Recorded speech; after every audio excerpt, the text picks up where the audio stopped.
Postgame with Warrior softball head coach Lindsay Diehl after a pair of big wins here tonight at R.L. Hellier Field against the visiting Rock Valley Golden Eagles. Coach, first of all, congratulations. We talked yesterday a little bit after that Marshalltown doubleheader that we hoped Mother Nature would comply and allow us to get this in because that's a heck of a ball club in the other dugout, and you guys took it to them tonight. How about it? Absolutely. We needed that. We needed that challenge. They started the game off, and we haven't played anybody that plays with that energy and that intensity, and I watched my kids back into a corner a little bit.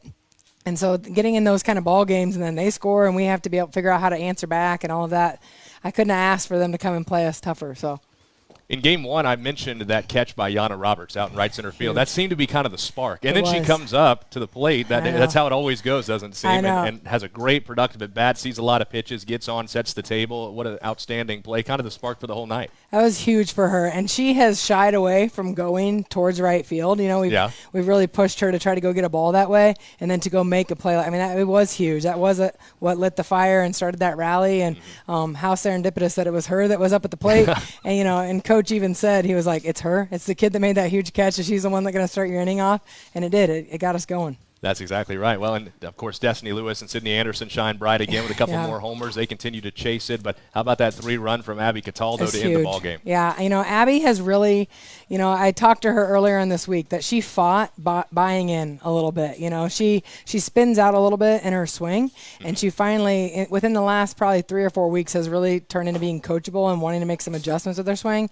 And I saw that tonight. That looked really pretty leaving the park. So. Yesterday you mentioned prior to the Marshalltown doubleheader we wouldn't see Maddie Huseman in that one. She's kind of been dealing with some back tightness and so on and so forth. But she comes out against a very good ball club again and has a few struggles here and there. What do you want to see from her continuing on as we get closer to districts? Yeah, it was good for her to just get out there and get her feet wet. I wasn't planning on going all 7 with her. I just wanted her to get back in the circle, try to get that confidence back, trusting herself and not thinking that things aren't going to go well and just getting her mindset back because she has nasty stuff that kind of falls off the table a little bit, goes out and away from people. And, I just saw her being a little hesitant, so the more times that we can just get her out there and get her back to being who she is because she's had a great year for us so far, but I love that Ryan Cheek has grown a ton and she was ready to go right in there. And, Ryan doesn't always hit her spots, which sometimes, gets Coach Dowell wound up coming out of the dugout. But I've learned to really just trust Ryan, that Ryan's going to do Ryan things, and I just got to let her work. And she does a fantastic job, and we played some good defense behind her. And, I'm pitching staff did a great job for us all the way around. No doubt about it. Of course, highlighted by Maddie Anderson going all 7 in game 2. Outstanding. Maddie and I have been having conversations about what I think that she can be, and she gets a little timid and a little shy.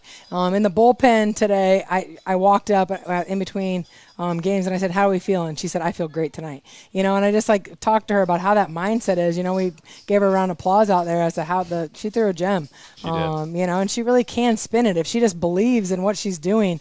And I'm pleased with what she did. I need her to put that confidence in her back pocket as we get going down the stretch here. Absolutely, no question about that. Yeah. Well, you're going to face these guys tomorrow, it sounds like, going over to East Peoria against the Illinois Central Tournament. Big day, too. It's being NFSCA Day nationally around the country. What does that mean to you? I'm really excited. We kind of just jumped in on this, not knowing that Darren was doing, they'd put this together, this NFCA Day, and now for us to jump in and for it to be a Division I, a Division II, and Division III facing each other, showing, that whatever level of junior college softball, there's high-quality ball to be played, and so it's going to be a good day for us tomorrow. I'm excited. We got different jerseys that we're going to wear. We're all doing different things, putting our, we all have yellow in our school colors, so we're all wearing yellow bows, and nice. I think Ricky's going over with us to take some cool pictures.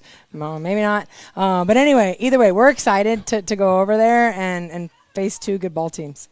No question about that. Any thoughts outside of that moving in? You have the doubleheader with Southeastern right back here on Wednesday. And, again, Mother's Day weekend is looming with districts right around the corner. What do you want to see continue to improve and continue to happen with this team to ultimately reach their goals? Just continuing to make adjustments at the plate. I feel like in Game 2 we need to make some more adjustments at the plate. I felt like we were trying to match her velocity with our swing velocity and just learning from that. Base running needs to continue to get polished up and clean that up a little bit. But just competing every pitch. pitch and staying in every game and believing in each other and playing for the person next to you, I think that they can go do some really great things down the stretch here, and hopefully we end up in Yuma. Well, and talking about competing, final question here, you've had a lot of games where you've run-ruled teams, and this Rock Valley team has as well. But, of course, that first game got away in that sixth inning, and that's nowhere near indicative of how that game played out. How big is it to you to have a couple of games like this that will just help prepare you down the road? We haven't been challenged in a while. Even going over to Iowa Western,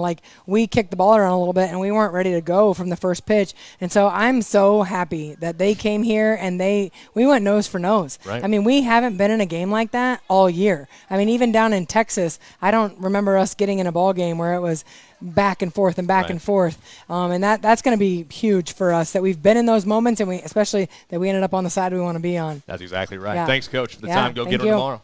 All right, thank you. Thanks for being with us here on GoHillsTV, powered by JBS, bringing more to the table. It's been a pleasure filling in for Russ W. Oker tonight. I'm Dewayne Cook. For all of us here at GoHillsTV, have a great rest of your Friday night and even better weekend.